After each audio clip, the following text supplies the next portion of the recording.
Welcome everyone to the Blue Cards podcast, Stories of the Holocaust. A little bit about the Blue Card. It was founded in Germany in 1934 when Nazi persecution of the Jewish community began and reestablished in the United States in 1939. The mission of the Blue Card is to provide direct financial assistance with utmost respect and dignity to needy Holocaust survivors throughout the United States.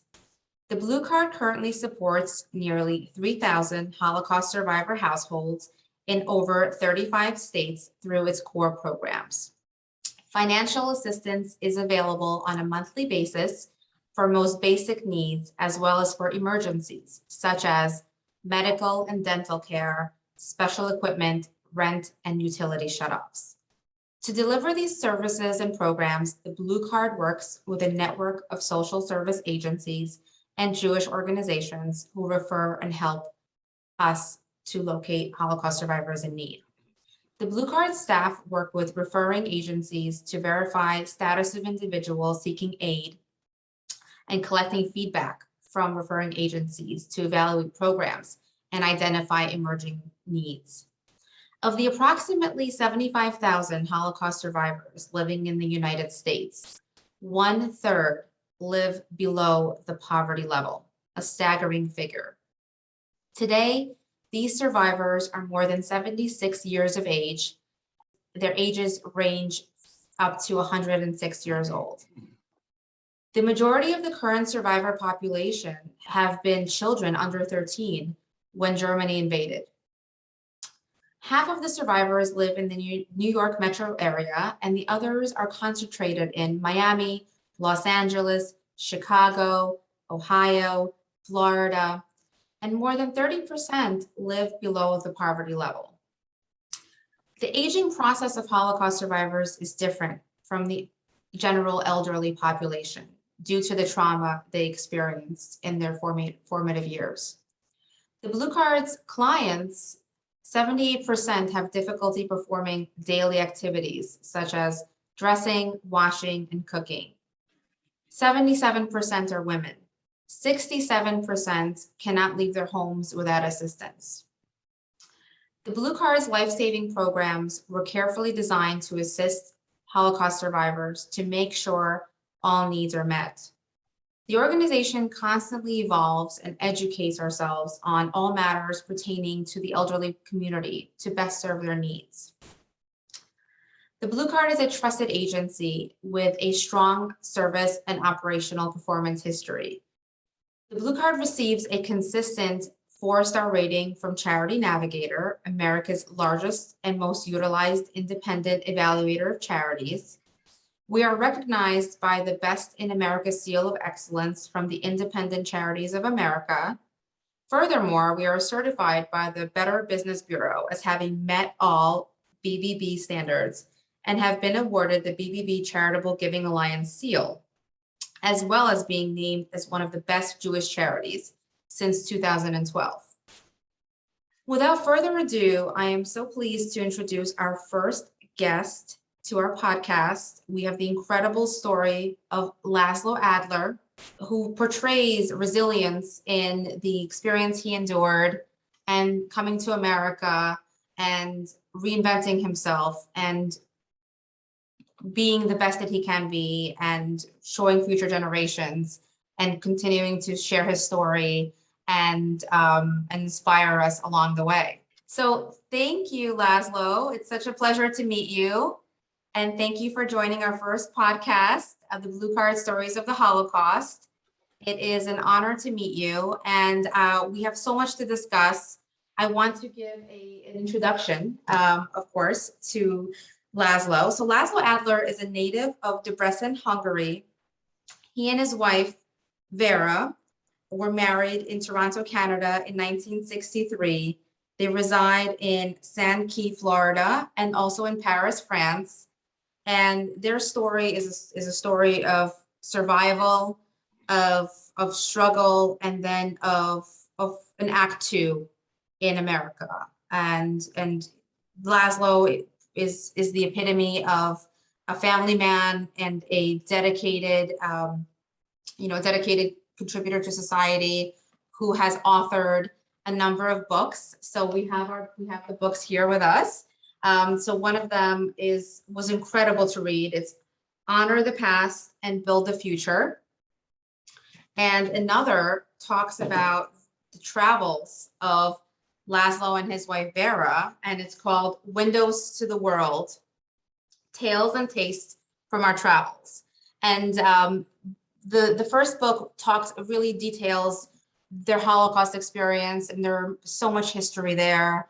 And it walks you through a timeline of before, during, and after those terrible years of Nazi occupation and the struggles that they endured. And the second book, Windows to the World, and there's another book, of course, before that really talks about the traveling aspect and enjoying life and some of their favorite recipes along the way and foods that they've tried.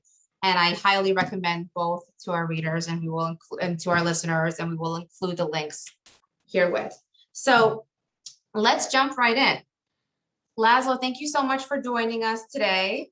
Of course, it's so nice to see you here. So our listeners would love to hear about your story, hear about your past. And if I may, I'll just jump right into some questions. And if you can please tell us your journey as a Holocaust survivor and into your childhood and how that shaped who you are today and that experience, and for future generation, what lessons you might want to impart on them. Well, thank you very much, Marsha, for the beautiful introduction. It's an honor to be here. Just to start, I was 2 years old exactly when the Blue Card started, in the middle of the uprising of the Nazi regime and the middle of the depression, economic depression. So it wasn't the best time to be born. But actually, I was born in a city called Debrecen, Hungary, which was the second largest city, population about 100,000, and 10% of the population were Jews. Because of the historical events, my parents decided to stop with one child. It wasn't a good time to get too many kids. By 1939, when the Second World War broke out, the same day when the Nazis attacked Poland, I started my first grade in a Jewish elementary school. In a city where I was born, we had 4 Jewish schools. Well, a few years after, when I was actually 11 years old, Germany occupied Hungary. By that time, in 1944, about 75–80% of the European Jews were already exterminated. Hungary was an ally of the Nazis in World War II.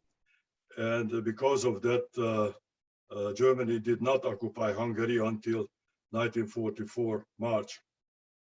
And so the majority of the Hungarian Jews, although they had a strong anti-Semitic environment, and many of the Jewish men already were drafted into working battalions, but the majority of the Jewish population was reasonably well off compared to the rest of Europe. So as the Germans came into Hungary in March 1944, the situation turned around, and within a very short time, the Hungarian Jewry, which was at that time roughly about 800,000, experienced in a very short time the same hardship as the rest of the European Jewry. After a few days, the yellow star was forced onto people, everybody, children and adults, we had to wear it. And of course, that was immediate discrimination. And the local population was really was trying to abuse us because everybody was identified as Jews. And within about 2–3 weeks, we all had to move into the ghettos, which was a small part of the city. And about 5–6 times more people were forced into the area where actually was enough space for living. So in most apartments, maybe 15, 20 people, 4 or 5 families were forced in. Within other few weeks, I would say about 5, 6 weeks after the German army moved in, we were ready to be taken to different concentration camps. First, the Jewish population from the ghetto was moved into the area called the brick factory, where for about 2 weeks we were in open air, and there was no food given to us and constant beating by the Nazis and their collaborators. And after 2 weeks staying in that area, we were put into cattle cars and were sent into different concentration camps. My family, extended family of 13, which included my grandparents and some of the aunts and cousins, we were fortunate that due to some bureaucratic errors, we were not sent into Auschwitz, but we were sent into a labor camp, which was in Germany near Vienna. The 5 days or 6 days train ride was horrible. Many people were died during that period. No food, and practically the cattle cars doors were locked completely, so there was no air.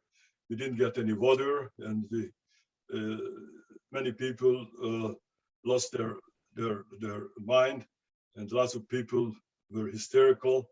But more than that, some people, because all the sick people were taken in us, and some people couldn't survive. So we had several people in the wagon who were died already when our train arrived to a place called Strasshof. Strasshof was a concentration camp about 40, 50 miles from Vienna. And from there, they sent people to different areas to do labors. I was 11 years old, and I had to work like the adults, like 10 hours a day. We worked in a factory making bricks, which was sent to the part of the cities to rebuild the bombed out areas.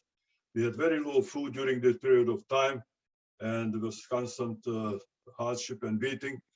Nevertheless, nobody was gassed. We had some deaths because of natural cause, but there was no gassing. But by the time of April of 1945, about 8, 9 months later, the Germans already saw that they're going to lose the war, and they decided to finish their final solution and put us again into cattle cars, and they were ready to send us to the extermination camp. As the train started, by sheer luck, the Russian airplane started to bomb the railway station, and we were not able to take them away. So because of that, we were saved and let out from the train. And within few weeks, the Russian army liberated the camp, and we were saved. So this is, in a nutshell, the whole story. There are lots of details which I could expand, but actually, what I want to emphasize now, that right after, when we returned to our hometown, the 75 or 80% of the Hungarian Jews were exterminated, and the large percent of my classmates never came back. So there was a problem of how we're going to continue our life. And eventually, I think I should jump to the part where I already decided to come to the United States. Well, no, and thank you so much for sharing that. And I know it's not easy to tell that story. In your book, there is a part that really mentions how you narrowly missed the deportation to Auschwitz. Yeah, well, okay, so I should elaborate a little bit on this. At the time when the Nazis occupied Hungary, the head of the Nazi occupation in Hungary was Adolf Eichmann, who I guess most of you know. He decided to send the people to different concentration camps. Well, some of the Jewish organizations, and specifically one of the leader named Kessner, decided to negotiate with Eichmann. How could the Jewish population be saved in Hungary? And they tried to bargain them by offering the possibility of some trucks, army trucks given to the Germans, one truck for each 100 Jews who would have been saved. Well, the trucks would have been supplied by the Allies, by the British and the Americans, and it didn't happen. Of course, they didn't want to help their enemies, but Eichmann, Kessler was successful to put about 18,000 of the Jews on ice, which meant that provided about $100 a person to the Germans for sending the temporarily 18,000 Jews to the labor camps. Well, our train was initially supposed to go to Auschwitz, but by a administrative error, another train which was supposed to go to the labor camp for exchange. So that's narrowly escaped our trip to Auschwitz. The second time, when as I started to say already, that we were ready to be sent to extermination camp from Germany, from the labor camp. Because my parents and I, we were in the labor force, we could have stayed in the concentration camp in Vienna.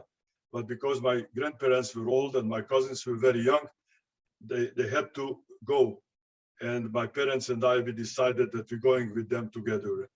No, and thank you for sharing that. And of course, it's such a miracle because, as I understand, you were the only child of your parents, and your parents had you later in life. So, can you speak a little bit to your experience in Vienna? Well, every morning about 7 o'clock, about 40 or 50 of us were taken by a truck to a nearby brick factory. We were in a working open air. It was during the winter too. We were loading trucks with bricks, and there were constant bombing of the area because that was already close to the ending of the World War II, and the Americans and the British bombed the area, and Jews couldn't go into any of the saved area of the bunkers. The local population wouldn't let us in, so we were in the open air, and the bombs were falling all over us. So that was something unpleasant and scary for an 11-year-old kid. And if you had to work, as I said, like the adults, and if you couldn't keep up with them, then you were beaten. We had very little nutritious food. We received maybe about 2 slices of bread and very badly cooked soup, which had a little vegetables, no meat. So I was very skinny at the time, and it was a difficult time, but it was much, I don't know, for a child who is only 11, actually I turned 12 in December the same year, maybe it wasn't as difficult. Also, maybe because of my personality, I had the feeling that this is temporary and we're going to survive. But it required some strength and determination to keep us going. And it was a hardship, but I'm sure that some of the older people took it much worse than a young child. So I don't try to diminish the experience because it was difficult, and I live with that forever, obviously. But nevertheless, I think with it was very low close. It was very cold, and hunger and beating, but somehow I felt that this is not forever, and I knew that things are going to turn around. I wasn't aware at that time. We didn't know anything about the extermination camp.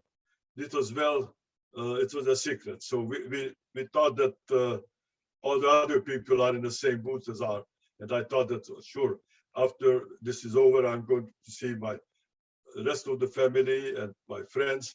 Unfortunately, when I returned, I realized that many of our families, as most of my friends, were killed in Auschwitz.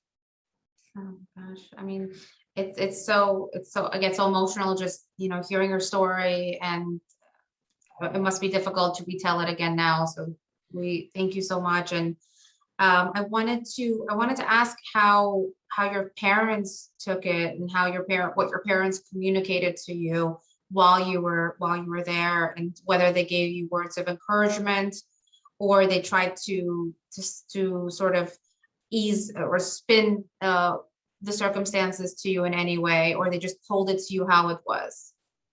Well, maybe I should step back for a second and say a few words about the anti-Semitic environment in Hungary, even before that. Yes. Hungary was probably one of the first countries in Europe which introduced anti-Jewish laws around the 1920s. Many professions were not were close to Jews. Many universities had what is called the numerus clausus, where only a certain percentage of Jews were able to enter. So Hungary already had these anti-Jewish laws, but more than that, in the 30s and the early 40s, we were already exposed to not only anti-Semitic laws, but the beating of the local population. People, when they were coming out from the synagogue, or we used to come out from the school, Jewish school, we constantly were beaten up by the rest of the population. And already at the early age of 6, 7, or 8, I realized that my parents were not able to protect me, unfortunately, because my father had a shoe store, and his store was broken in because it was a Jewish store. And so when we were deported, I was very happy to be with my parents, but I realized that they are not in a position to protect me.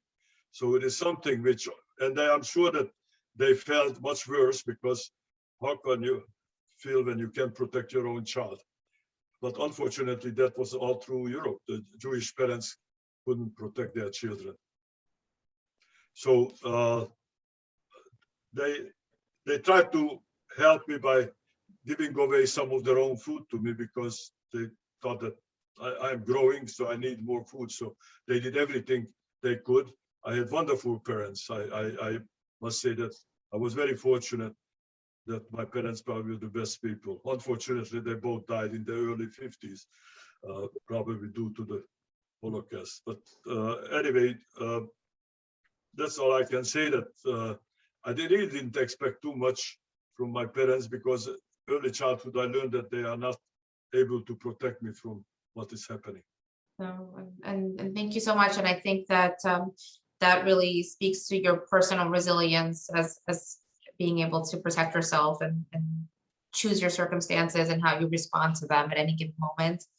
And you wrote a beautiful chapter on Jews of Hungary and the history of Hungary and the Holocaust history, which I urge all of our listeners to read about. And thank you for walking through that with us here.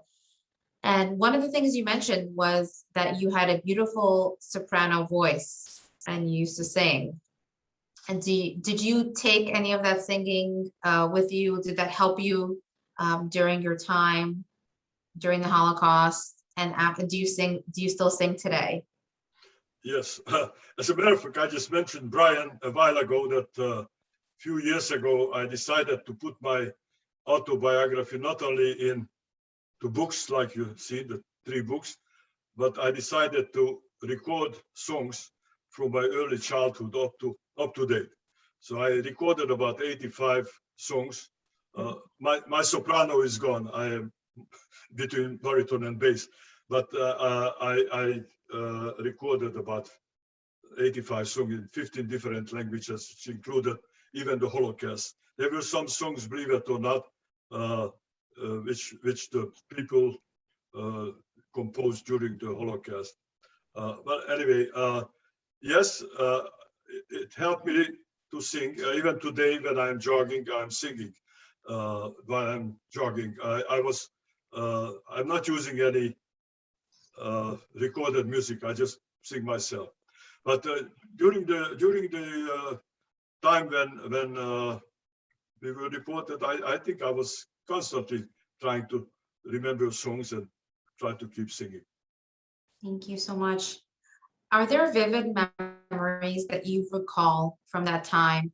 And can you speak to the moment that you were liberated and how you went on to rebuild your life? Well, by the time when we were liberated, roughly about 4 or 5 days, we didn't have any food. So the worst part was not only waiting for survival, but being hungry all the time. All of the garbage cans were emptied already because people would eat anything. And then the Russian army liberated us, and we were free. But we were on our own. The war was going on, and even that we were not distance-wise very far from our home, but there were no trains or trucks or anything else. So as I mentioned earlier, my extended family of 13, my grandfather was the oldest, he was 74. Somehow we found a carriage and we put him on and we started to walk home. And there were lots of dead horses on our way because they were killed by bombing or guns. And so we were cooking some of that horse while we were hungry, and whatever food we could find. Many of the German homes were deserted, so we were able to go in sometimes and get some of the food which left. Some homes had a table which were halfway eaten food left there because the Germans had to run away because of the advancing Russian army. So for about 2 weeks, we were walking back home to our hometown. Sometimes we were able to get some trains eventually, but most of the time we had to walk. And then we went home. Went back to our home. We couldn't go back to our apartment because some people occupied it. And unfortunately, that's what happened all over Europe. As soon as the Jews were deported, the local population moved in and not only took all our belongings, but moved into the apartment. So for the time being, because roughly about 20 or 22 people in our family survived altogether, because some of the men came back from labor camp, we moved into one apartment and we lived there for a while. And when I was able to start my school again, and I lost a year, but I was able to complete it in 2 months, that 1 year. And so it was one of the things which continued. And I should mention that I joined the Zionist organizations, and that was some reward, because things were very hopeless. What is our future? And it was something which was on a coming, that establishment of a Jewish state. And I actually went to Israel when I was a teenager and participated in a kibbutz. And eventually I had to come back to Hungary because of my parents were very ill. And finished high school, had to work full time in a factory, and evening I studied and started university. And at my last year of the university, I was in Budapest, Hungary, and Hungarian Revolution broke out. It was a communist country, and they tried to become free from the Russians. And after the revolution, I escaped and came to America. Thank you. What an incredible story. What was your experience in coming back to Hungary after everything that happened, and what were your emotions in returning? Well, I think the main problem was that many of the, I think 75-80% of my classmates never came back. So all of a sudden, you realize that you are very fortunate. On the other hand, all the people who you cared, and even uncles and aunts and cousins, they never came back. And the first question was, how could that happen? How could that happen? So lots of these unanswered questions, and I think it helped me that I get exposed to new ideas and new singing, lots of Israeli songs, dancing, and by the time I was 14, I thought I'm going to learn a trade, so I worked in a carpentry shop in addition, and life went on. It's the human nature. I don't know, maybe not for everybody, but I see that there will be better times coming. So I thought a lot about what happened, but I was always looking for the better things which will come. No, it's incredible, and I think that many can take lessons from these words and what you endured and how you got through this most difficult time in your life. And you mentioned that your father got right back into work with just no time to waste, because that's what was expected, and that was what was required. So there was little time to wallow in what happened, and just time to move forward, which I think is so incredible. And do you think that your Holocaust experience and affected your career going forward in the United States, and which was incredibly successful, and you were a renowned professor? And how did you take those lessons and become what you became in America? Well, my Holocaust experience certainly taught me that you have to try for your goals. During the Holocaust, it was a question of survival. Later on, it was a question of achieving certain goals. And I think the outlook of a person, whether it's a Holocaust survivor or not, I think it's fundamentally genetic. I think I was fortunate all my life that I always looked things in a positive ways.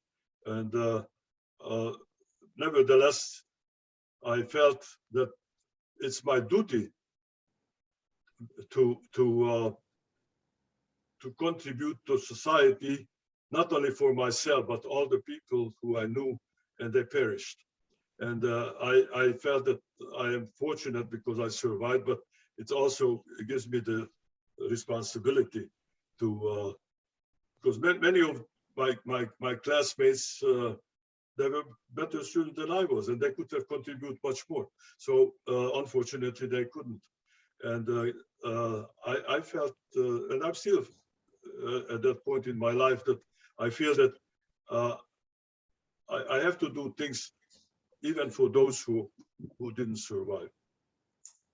Thank you. Thank you so much for sharing that with us. So now to talk about a more positive subject, which is the love of your life, Vera Prince Adler. If you can tell us how you met and what were the circumstances, and you have been married for now more than 60 years? 59. 59 years, 59 years. 59 in January.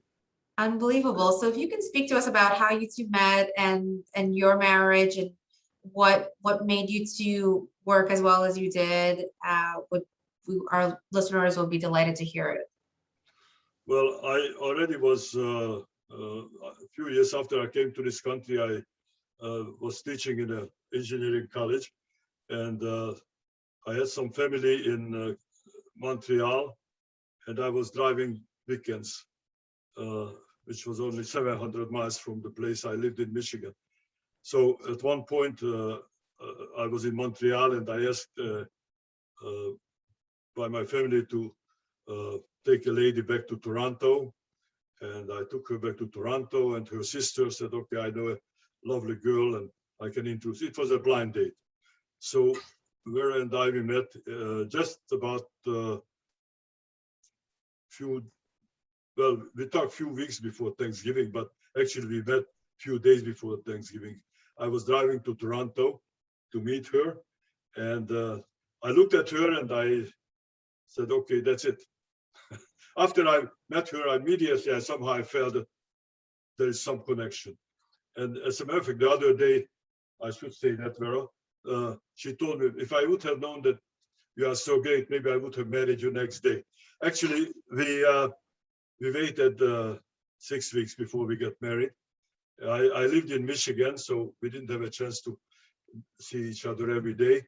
But after, I think, the second or the third time I drove to Toronto, I said, I think I decided I want to get married and I would like you to be my wife.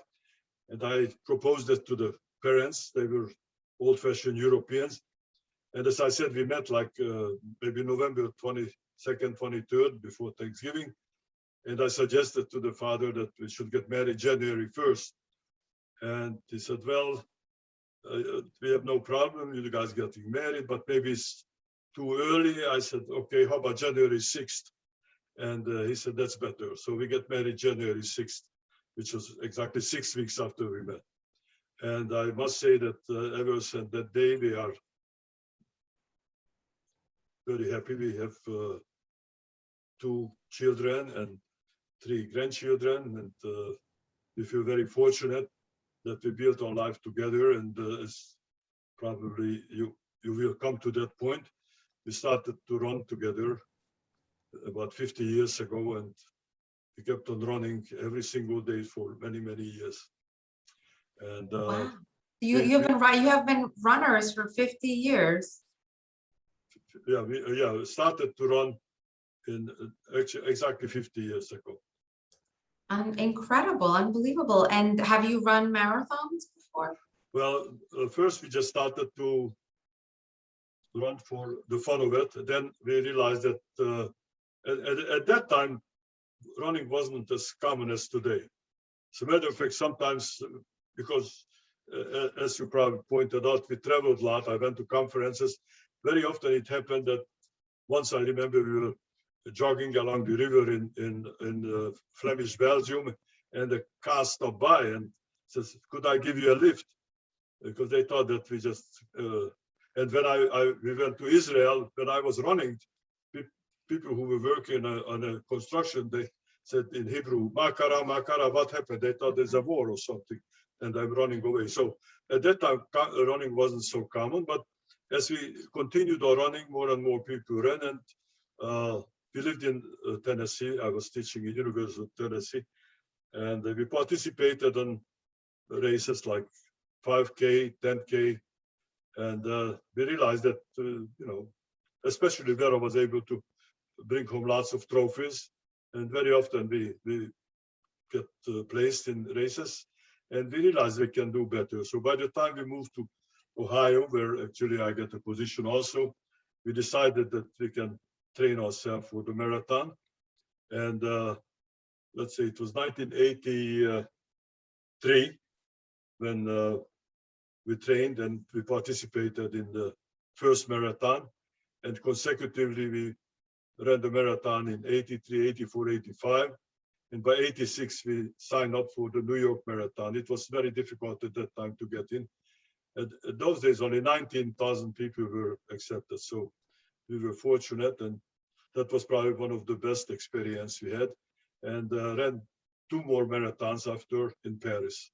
So altogether ran 6 marathons, but many, many half marathons. And I was fortunate a few years ago when I turned 80, I ran a 15K, and I placed #1 because the field wasn't so strong anymore. Not so many people run above 8. So yeah, I mean, that was it. Marathon running, it requires certain maturity. Anybody who wants to run a marathon shouldn't try when a teenager, because it's not for very young. Because this is not only a physical exercise, it's also a mental. You have to train. We see marathons where 15, 16 years old kids start to run, and after 3 miles, they just have to lie down because they can't continue. So it was a great experience, and but not only the marathon, but preparing for that and the daily run, which we continued wherever we went, whether it was Asia or South America, anywhere we kept on running every day for the fun of it. That's incredible. And do you still run today? Yeah, I'm running 4 miles every day. Not very fast anymore, but and I'm going to be 89 in about 3 weeks. So. Yes, I know your birthday is coming up December 3rd. Yeah, exactly. December 3rd, and we'll be having a little cupcake for you with a candle. And next year is a big round birthday, and Blue Card has a marathon team which runs the New York City Marathon as an official charity, which is highly sought after worldwide. And we invite you to be the honorary captain of our team and to participate. I think we would absolutely love that. And in honor of your 90th birthday, which will be right after the marathon in 2022, I think it'd be great. It's wonderful. It will be a pleasure. Let's do it. Let's do it. Thank you. And maybe I'll even train, and I will have Milana Hazen train. We've been talking about it since 2009. And I think it's finally time. I think 2022 is our year. Well, we look forward to it. I may put on my running shoes and run the last few months. You should absolutely, and we'll I think you have to sign up. So I will not try to pretend like there was a lady who ran the last few months and came up #1. I certainly don't want to do that. No. We have to do it. We have to do it right. And we actually, I know you're from Florida. You live in Florida half the time, and we also have a marathon in Miami that we participate in to help raise funds and awareness for the needs of survivors in Miami. And that's actually coming up in January around Holocaust Remembrance Day. And that's another opportunity, but I won't be ready by then. But I'll definitely be ready by the New York one in 2022. Wonderful. Thank you. So we're so looking forward. And do your children pick up on your love of running and your love of music and your love of life? Yes. When we started to run, they actually participated. They were, I don't know, my daughter was maybe 7, 8 years old, and my son 10. They used to run with us, and my son actually finished 2 marathons in Columbus, Ohio. But they participated. My daughter and my son both participated on several races of, I don't know, 5, 10 Ks. And our 3 granddaughters, when they were already 5, 6 years old, they used to go for. We have a turkey race where you have, a few kilometers, and all 3 of them were finishing some races, our granddaughters. So I think it's rubbed off on them, and they think it's normal because if you do it, they will do it as well. That's incredible. Thank you.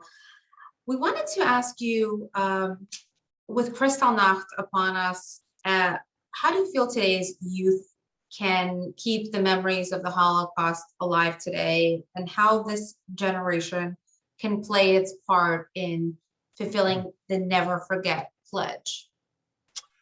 Well, as I wrote about it, but we actually gave several presentations in various schools, and even during the pandemic on Zoom, actually in New York City or Queens, there was a synagogue where we gave some presentation of our experience. I mean, the survivors, of course, they have to tell about their stories. Unfortunately, fewer and fewer of us around who can tell the stories. But I think it's very important to understand that you have to stop the process, which really started almost innocently by that. Right in the beginning, you have to stop all the hatred, and I think the important to understand that even slight jokes people should not carry when it comes to racism and anti-Semitism. I think the education is what the most important. People should be aware, and I think we all know that in the last 10, 15, 20 years, people are much more exposed to the history of the Holocaust than it was right after. For whatever reason, right after the Holocaust, most people didn't want to talk about it, didn't want to hear about it.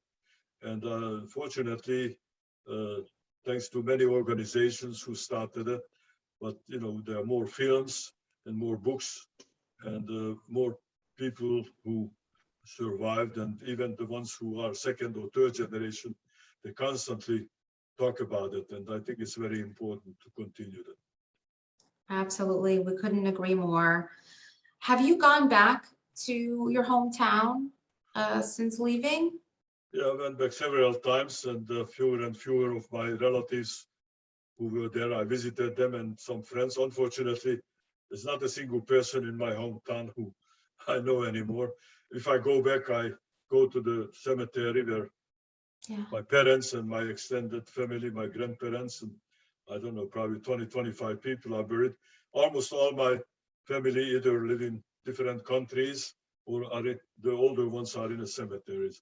But I went back several times. I took even my children, even the grandchildren, we took back to my hometown because I think it's always a question for people who are born in this country.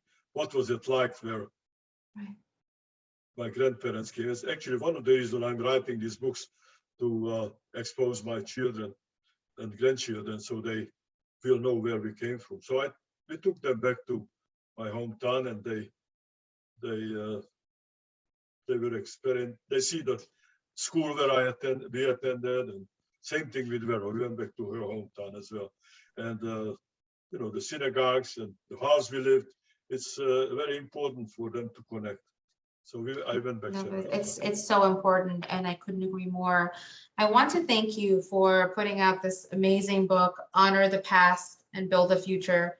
2 Holocaust survivors from Hungary share their story. It is so detailed with history and personal anecdotes, and I just couldn't recommend it more, with photos of you and your childhood and throughout, and you and Vera and your beautiful love story and your kids and how you survived this most brutal and challenging time. And the other book, thank you very much. It's called Windows to the World, Tales and Tastes from Our Travels. So this is Laszlo and his wife Vera's book about all of their travels, and with very detailed pictures and recipes from some of their favorite places. And it's just mouth-watering recipes. So I really gravitated toward this because it just shows that your optimism and your thirst for life and to move forward and to see the world. So this really just, there's no place I don't think you haven't been yet. But if you can tell us some of your favorite places that you've traveled that you would recommend our listeners to see that are sort of on the bucket list that are must go to, what would they be? Maybe top 3. Thank you. I should mention that even that we lived in a very bad time in the last few years, both of these books were written during the pandemic. So the first book which I wrote, it was way before and probably would have written anyway, but because of the time where we couldn't travel anymore, the last, actually we already been in Paris last month, but for about a year and a half, it didn't go anywhere. So it was high time to do something productive. And I thought it was, and I mentioned, I don't know if I mentioned that yet or not, but the way I did this during my running, I concentrated on a certain period of time and a certain period of event. And I usually run an hour or 15 minutes. And when I came back, everything was fresh, and I just wrote everything down. So I think running and mind constructive creating ideas like a book, it works well together. It's a great symbiotic relationship. Yeah, exactly. Yeah. So anyway, that was the first book was published the later part of 2020, and the second one here, which you showed it was in this year in March. So wonderful. And what are some of your must-see countries and places that you've traveled to that are so memorable? And I know you're big foodies, you're big into food. There are so many amazing recipes here that I cannot wait to recreate. What are some of the most memorable places that you've traveled to and perhaps had the best food you've enjoyed? Well, it's very difficult. I mentioned that there were 68 countries and lots of states. Uh, everywhere we went to, it had some highlights. I really emotionally, obviously, Israel was very important for us.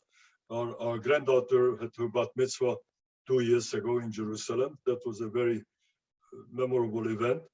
Mazel tov. Thank you. On the other hand, we enjoyed very much the going to Peru, Machu Picchu. We liked Shanghai, which is one of the most interesting cities.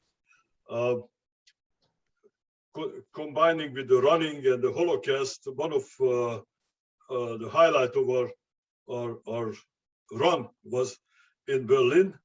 Wow. When we ran, and all of a sudden we discovered that there is a street called Ben Gurion Strasse, and to be a Holocaust survivor, and it was near the Unter den Linden, which was the place where the Nazis would march. Few blocks away, there is a street named after the first Israeli prime minister. That was quite a bit of a satisfaction for us. And that's incredible. I think that the Blue Card also had a team in the Berlin Marathon, in the first Berlin Marathon ever, which was so special to us as we were started in Germany in the 1930s. And to continue this tradition, we would love to participate again. Going back to your favorite foods, one of the things I noted was your favorite Shabbat pastry and Vera's Shabbat pastry, which is a little bit different than the regular Napoleon. And I loved the different recipes that were named there. No. Well, actually, I don't know, you didn't mention it, but every one of those recipes came from a dinner that Vera prepared in our home. Wow. And she took the photo of it, and that's the photo in the book, every one of her preparation. As far as the Napoleon goes, there is a Hungarian version of it, and I tried to think of what is the basic difference between the famous. Oh yeah, I think there are two layers in the Hungarian version, the top and the bottom, and in the Napoleon there are several layers. Ah, I see. That's the difference, because I'm from the former Soviet Union, so I love a Napoleon. Yeah, and from Moscow. So for me, Napoleon is the ultimate, but I'm so eager to try. And I also loved the paella dish that you mentioned, and the churros velas and the creme. So there's so much to try. So again, I just want to thank you so much for this incredible opportunity and this incredible conversation, and just this letting us delve into your life and your very rich story. And your story continues, that you have so many passions and so many hobbies and amazing things to look forward to each day. Your birthday is coming up, and we look forward to celebrating that with you. And we look forward to more books being published and reading more of your works, to celebrating your 90th next year, and to just seeing you and Vera explore the world more, and to continue sharing your wonderful gifts, blessings, and lessons with all. Thank you very much for the opportunity, and I'm very happy that I could participate, because many of us already, our minds are not so clear, but I enjoyed very much, and thanks again for inviting me. Absolutely, the pleasure was all mine. It was such an honor. All right, well, that's all the time we have for today. Thank you so much for checking us out. Look forward to seeing you soon on the Blue Card's Stories of Holocaust Survivors podcast.